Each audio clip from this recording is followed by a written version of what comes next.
balik lagi di Podcast. Saya Putri Nadia Melani dan hari ini kita akan menjelajahi berbagai inisiatif dan program yang menarik yang dilakukan oleh Rumah BUMN Banjaran Soreang. Podcast ini yang akan menjadi teman setia kamu sambil ngopi, sambil produksi, bahkan sambil bungkus orderan. Di sini kita ngobrol santai tapi penuh makna, bahas semangat usaha dan cerita nyata para pelaku UMKM secara langsung.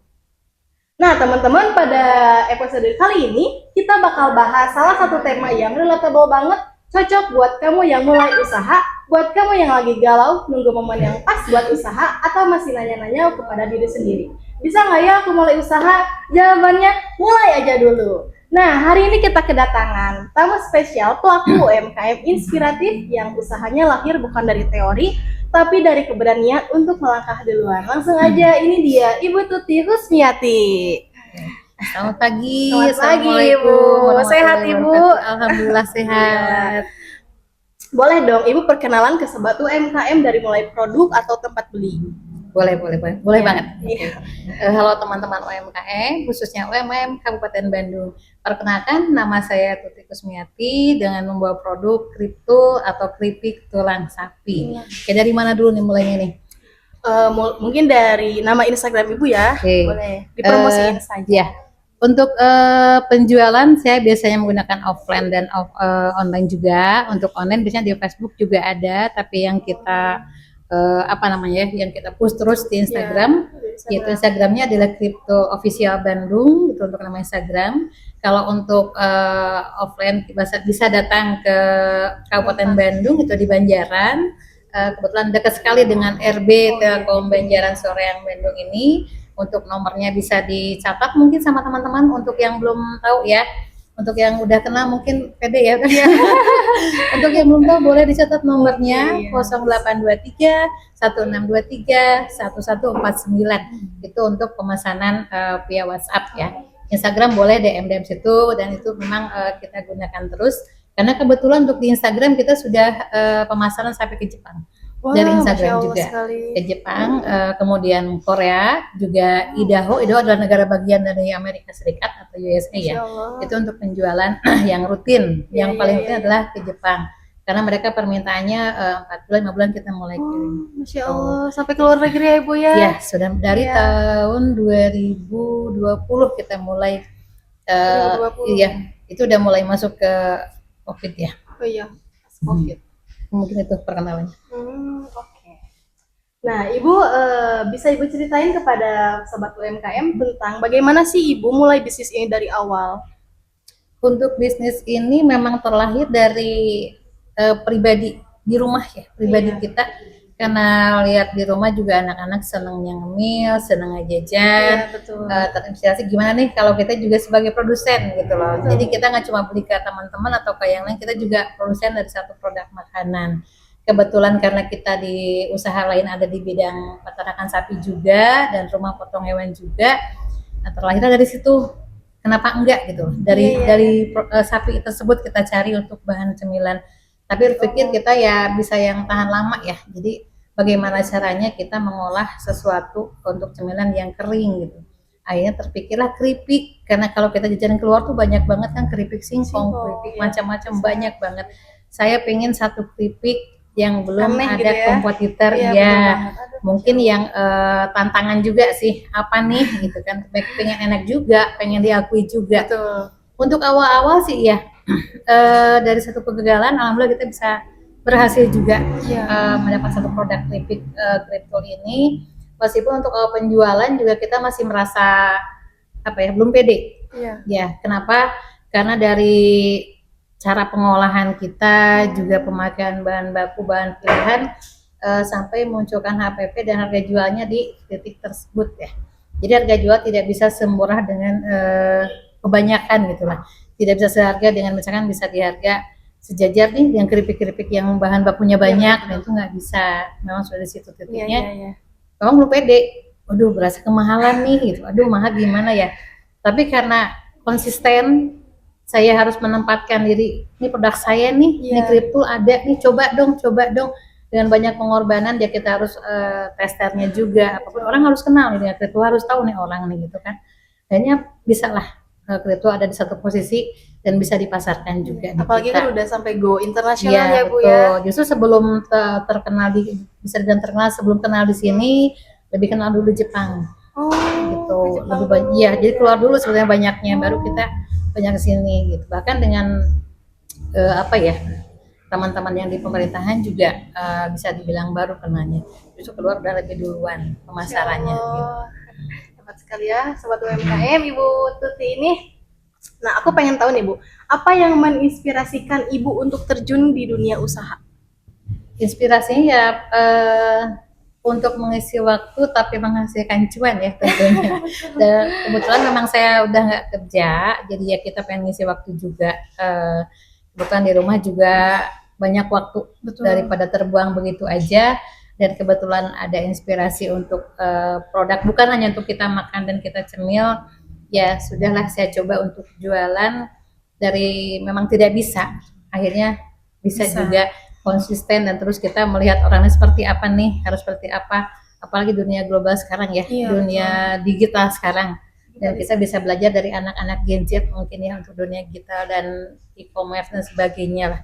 Disitulah inspirasi saya, pengen jual juga nih, pengen mengenalkan produk saya juga, ya kenapa enggak gitu loh. Jadi saya seorang produser yang perintis dari nol, jadi bukan pewaris tapi perintis.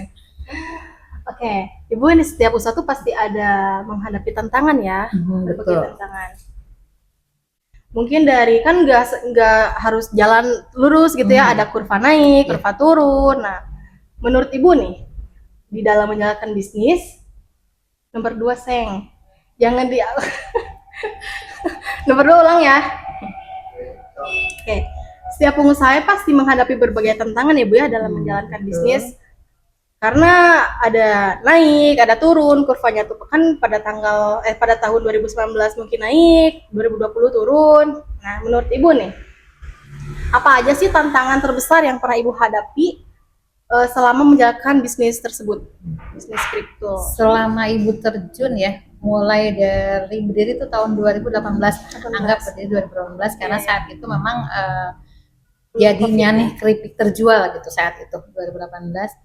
Tantangan terbesar di pemasaran. Pemasaran di ya. Pemasaran kita kenapa di situ tantangannya mengenalkan produk yang begitu banyak saingan meskipun tidak ada kompetitor yang sama gitu. Yeah. Tetap aja. Kenapa? Karena di harga kita beda dan produk pun harus kita kenalkan. Disitulah letaknya konsisten. Jadi kalau namanya penjualan di bawah ya pastilah ada ya, sulit banget. Betul. Kadang-kadang stuck juga. Iya. Nggak ada yang beli, ini gimana caranya gitu kan. Itu pasti ada dan kita alami juga. Tapi karena kita konsisten, sedikit-sedikit tetap bisa naik juga. Alhamdulillah tambah banyak juga dan tambah banyak yang kena juga. Iya. Paling untuk segmen pemasaran di usia-usia untuk remaja masih bilang standar ya. Dan memang kebanyakan untuk yang sudah mapan lah kebanyakan seperti itu. Tapi kalau untuk rasa bisa masuk di semua usia gitu, ya, untuk rasa iya, tapi untuk penjualan kita segmennya di usia yang mulai mapan lah. Ibu kalau boleh tahu nih, aku mau nanya, ini itu kan ada kalau misalnya kerupuk tuh rata-rata kalau bahasa Surabaya itu liat ya, liat itu bertahannya berapa lama Ibu? Kalau untuk daya simpannya sebetulnya 1 tahun bisa. 1 tahun bisa. Iya, selama kemasan rapat tertutup rapi dan itu aman. Kenapa? Karena memang kita nggak bawa minyak. Jadi si minyaknya udah nggak ada. Karena prosesnya mungkin 3 kali penggorengan yang di panasnya begitu tinggi. Itu minyak udah nggak ikut dan memang daya tahannya 1 tahun. Tapi saya cari titik aman untuk penjualan kayak misalkan di retail gitu ya kita ambil 4 bulan. Udah sirkulasi seperti itu, jadi biar aman aja, biar masih enak rasanya juga. Misal 1 tahun lama bisa, tapi takutnya kan ada perubahan rasa sedikit atau gimana. Titik aman 6 bulan juga bisa, tapi saya lebih cari yang lebih cepat aja, 4 bulan. 4 bulan. Karena kan kalau makanan di lama-lama tuh makin ini ya, pasti ada perubahan rasa lah. Iya, betul. Apalagi cuaca ya. Iya, cuaca. Makanya di rumah juga sebelum keluar ya kita kan di rumah dulu yang eksperimen ya. 1 tahun 6 bulan 4 bulan. Nah, untuk penjualan ya kita ambil yang rollingnya cepat 4 bulan aja. Iya. Jadi kalau setahun ya takutnya ya terjadi sesuatu aja, gitu ya. Menjaga keamanan. Bulan ya. Nah, Ibu, dalam dunia yang semakin kompetitif dan digitalisasi ya Ibu ya, apalagi sekarang udah revolusi 5.0. Nah, strategi pemasaran yang efektif kan sangat penting ya Bu ya. Nah, bagaimana sih Ibu mempertahankan pelanggan yang sudah ada tetap loyal terhadap produk Ibu sendiri? Jadi langganan lah, yaitu bagaimana? Untuk mempertahankan pelanggan sih biasanya kita komunikasi ya. Iya, Ya komunikasi. ada care-nya juga Iya, betul. ya untuk mempertahankan mereka loyalnya seperti apa, mereka pilihnya seperti apa. Jadi kita yang mengikuti loyal mereka. Jangan kurang ini, kurang itu kita ikutin lah. Ya dan tetap kita menerima kritikan juga. Misalkan boleh nih kritikannya apa ya untuk misalkan testingnya yang bagus boleh di up dong gitu kan Iya, ya. iya, iya. Dan tetap silaturahmi dipertahankan. Jadi nggak cuma putus mereka beli udah beli ya udahlah udah aja karena pembeli nggak, kalau saya nggak semua kontak diolah, yang kita simpan datanya diolah, itu selalu kita usahakan misalkan takutnya bosan nih kalau tiap bulan misalnya 12 kali terus kita broadcast ke anak-anak karena memang dibantu anak juga kalau untuk promo seperti itu. Jadi cara silaturahmi kita seperti itu. Kalau nggak ya menyapa dengan gambar atau apa. Kalau misalkan di status mungkin kalau untuk di WA itu kan kadang-kadang orang ada yang lihat ada yang enggak, atau di Instagram juga kadang lihat ada enggak. Ya lebih efektifnya di kontak yang free ya gitu ya itu lebih free terus lebih gampang menyapa di situ. Alhamdulillah semuanya terjalin seperti instansi pemerintah juga banyak yang kita masih terjalin memang apa ya manusia itu karena komunikasi aja. Iya, komunikasi. Ya, komunikasinya lancar, insya Allah untuk penjualan pun dan mereka pun selalu mengingat kita gitu loh. Ya, oh iya ibu ini, oh iya ibu ini gitu kan. Oh iya kripto, oh iya kripto gitu. Iya. Tapi Ibu pernah nggak sih ada nih customer yang bilang kan customer tuh beda-beda ya. Lidahnya tuh ada yang suka asin, ada yang suka manis. Nah kalau misalnya ibu nih, ibu ini kurang asin, keasinan. Kalau yang nggak suka asin, ibu ini keasinan itu. Banyak seperti banget. apa ibu? Iya banyak. Kadang-kadang beberapa customer yang bilang keasinan nih bu. Padahal kita pengolahan tetap dengan aturan gramasi tertentu untuk bahan baku, untuk umur sebagainya, tetap aja kembali ke selera gitu kan. Ada yang kurang asin nih atau gimana itu selalu ada. Dan kita terima dan kita cara menjawabnya seperti apa itu aja. Cara kita menjawab ke customer seperti apa supaya mereka tetap bertahan dengan beli. Alhamdulillah sampai sekarang masih beli juga meskipun yang bilang gak asin atau kurang asin masih beli juga. Ada ya soalnya lidah orang tuh beda-beda ya ibu ya. Iya kembali ke selera orang gitu kan. Betul banget. Nah ibu nih aku pengen nanya, krisis seperti pandemi ya bu atau perubahan ekonomi, contohnya itu kenaikan inflasi, seringkali memaksa bisnis untuk beradaptasi ya ibu ya. Iya. Nah ibu bagaimana mengubah strategi bisnis saat menghadapi krisis tersebut di era pandemi maupun di era sekarang yang inflasi itu semakin tinggi. Waktu pandemi tahun 2019 ya 20 ya. Kebetulan gitu waktu kita ada orderan ke Jepang nih yang harus berangkat juga. Paling untuk stok ya, untuk stok di kita itu agak rada kita dikurangin untuk stoknya karena permintaan juga masih transisi dan orang juga belanja masih takut kan ya. Bahkan untuk pemesanan gosen pun mereka juga masih takut gitu kan.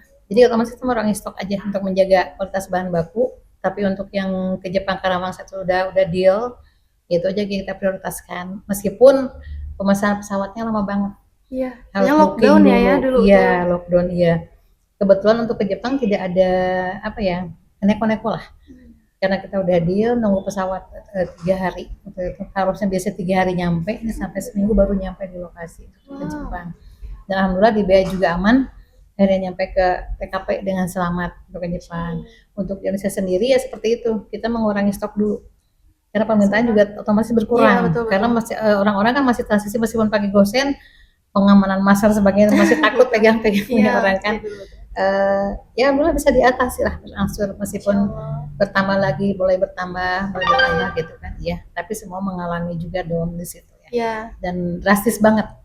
Tapi Ibu ini juga hebat juga ya, pernah di titik terendah terus naik lagi, up lagi, turun lagi gitu. Iya. Pasti dialami semua usaha. Pasti. Nah Ibu nih, ada pertanyaan yang terakhir dari aku. Ibu setiap usaha pasti mengalami kegagalan ya Bu ya. Sepertinya contohnya Ibu yang barusan Ibu katakan. Nah, bisakah Ibu berbagi pengalaman kepada teman-teman UMKM salah satu kegagalan yang pernah Ibu alami dalam bisnis Ibu tersendiri yang Ibu ini benar-benar down banget gitu? Bisa dibilang down, kadang saya sih nggak terlalu ini ya. Kalau memang wah di penjualan kurang banget, kita udah bikin produk banyak-banyak, Iya, iya. tiba-tiba orang tidak melirik satu pun gitu Oh, kan, iya, iya. kemahalan lah atau misalkan ke satu pemerintahan ditolak juga gitu kan, jangan itulah mahal gitu kan, Oh, iya. jangan inilah begitulah, ya akhirnya kan kita tarik lagi nih. Tapi kita berusaha semangat ya, kita berusaha semangat bagaimana caranya produk kita harus keluar nih. Tetap kembali ke diri kita juga, bagaimana cara kita follow up lagi, bagaimana cara kita bangkitkan, kan dari diri kita yang semangat mulainya. Kalau kita semangat, biasanya ada titik terang. Iya. Oh iya kesini, oh iya kesini, Betul. iya. Meskipun sedown mungkin, sedown hari itu kita pikir oh bisa kayaknya seperti ini nih. Masih ada tetap jalannya ya Bu ya. ya, Iya. asalkan satu titik di hati kita ada semangat, insya Allah kita ada nemuin jalan, nemuin solusi untuk bangkit dari usaha kita. Dan kita harus pede dengan usaha kita, harus pede dengan produk kita, jangan cepat malu lah, atau Betul. jangan cepat ganti produk lah, atau ganti usaha lah. Usaha sih itu nggak ini ya. Jadi konsisten dulu di situ sampai nemu titik Masya Allah. terangnya, sampai nemu jalannya gitu. sampai cuannya benar-benar kita nikmatin, dan setelah baru oh betul nih usaha kita bisa diangkat lagi. Itu aja. Masya Allah, teman-teman ya.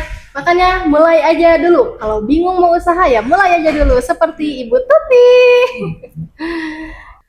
Oke Sobat UMKM, jangan lupa Rumah BUMN Banjaran Soreang siap banget nemenin kamu buat belajar, bertumbuh, dan naik kelas bareng. Yuk mampir langsung ke lokasi kami di Jalan Raya Banjaran Barat, nomor 577 Bojongmanggu, Kecamatan Pamengpeuk. Dan pastikan kamu follow terus episode-episode selanjutnya di Podcast.